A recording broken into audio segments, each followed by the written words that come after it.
Are you sick and tired of getting too much sun? There are so many good options today for sun shades, solar shades, whatever you want to call them. I'm going to include the link in the description below. Check out all the different color options. This one happens to be 10 by 12 foot. There are multiple shapes, sizes, and colors available. So on this western side in the evening, there's still too much sun coming in. So we simply measure the rough opening. This one's going to be a little smaller. I'm fine with that. It's still going to block most of the sun. Now, when you're looking at your different attachment points, you want to think about what you're screwing into. So this is a fascia. I know that's solid wood there. And underneath your gutters, if you have any, that fascia piece should be solid wood. These screw eyelets are what I selected. They're extremely strong. I know there's solid wood behind here, so as long as you're drilling into solid wood, you'll have good attachment points. So on this design, we need 4 different attachment points. Depending on which option you pick out, you might need 3.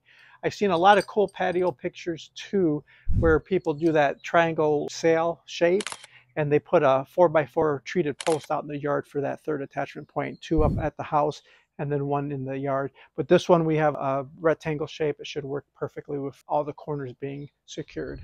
The material is good quality. It's UV resistant. It'll last a long time outside.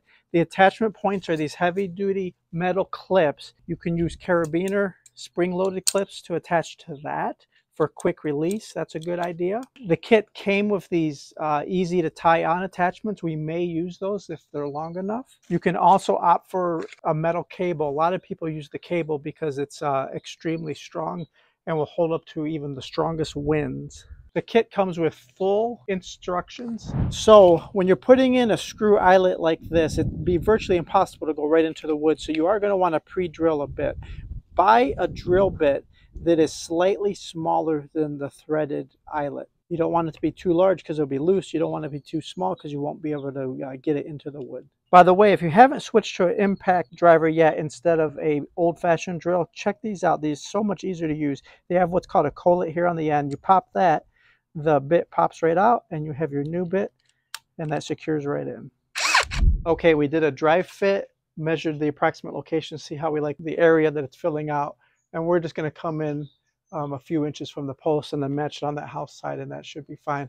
So I do know behind this thin aluminum, I got solid wood. Okay, now you can start threading in your screw-in eyelet. Keep it relatively straight so it doesn't go too crooked on you. Now go as hand tight as you can, but at some point you won't be able to go any tighter. So that's when you need a screwdriver or something with leverage. Simply take your straight edge and go right through the eyelet and start turning. When you buy these, they actually have a pounds rating, which these are rated for hundreds of pounds.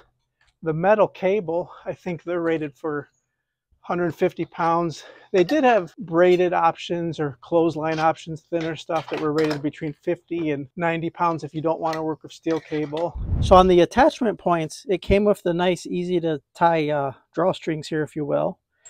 But if you did want to use the cable, you might be asking yourself, how do you attach cable? You can't really tie it off like a shoe knot. It's not going to work. That's where you buy these handy dandy steel attachments. There's a couple of different ways you could use it.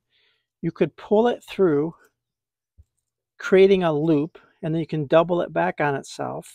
You'll use a wrench, and you'll tighten these up nice and tight, and you'll create a loop. And then with that loop, you could go onto your spring-loaded carabiner clip, or you could go on your house-mounted clip, however you want to do it.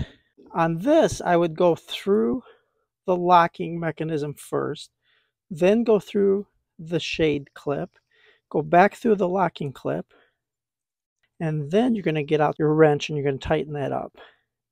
And now you have a lifelong permanent connection there where it's locked on. Okay, in the dry fit, we decided to tie it to the shade cloth first, then through the eyelet.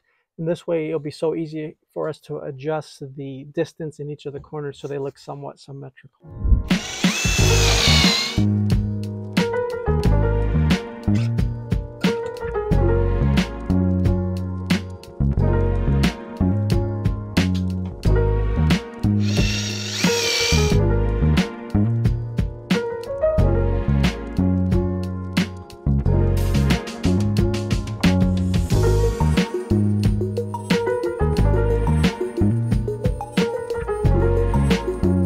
Now, drilling into the house, you want to make sure you have solid wood here. I do know this house has 100% wood sheathing. If you're not sure, if you just have insulation panels, you want to maybe use the stud sensor and find a stud. This device is called a turnbuckle. It's an easy way to bring two items close together. So say you had this attached on both ends of your solar shade. You simply put a wrench on this device, and once you start tightening this up, it will pull the two directions closer together. It will close the gap, and you can get things extremely tight. Finally, we have the shade blocker in place. It's weather resistant, UV protected. You will like this product. It comes in different shapes, different sizes, and different colors. So versatile. Many applications would benefit from this, including decks, porches, pool areas, kids' playgrounds. There's a lot of areas you could put this in. Hey guys, I know you can do this yourself. Let me know if you have any questions, and we will see you next week.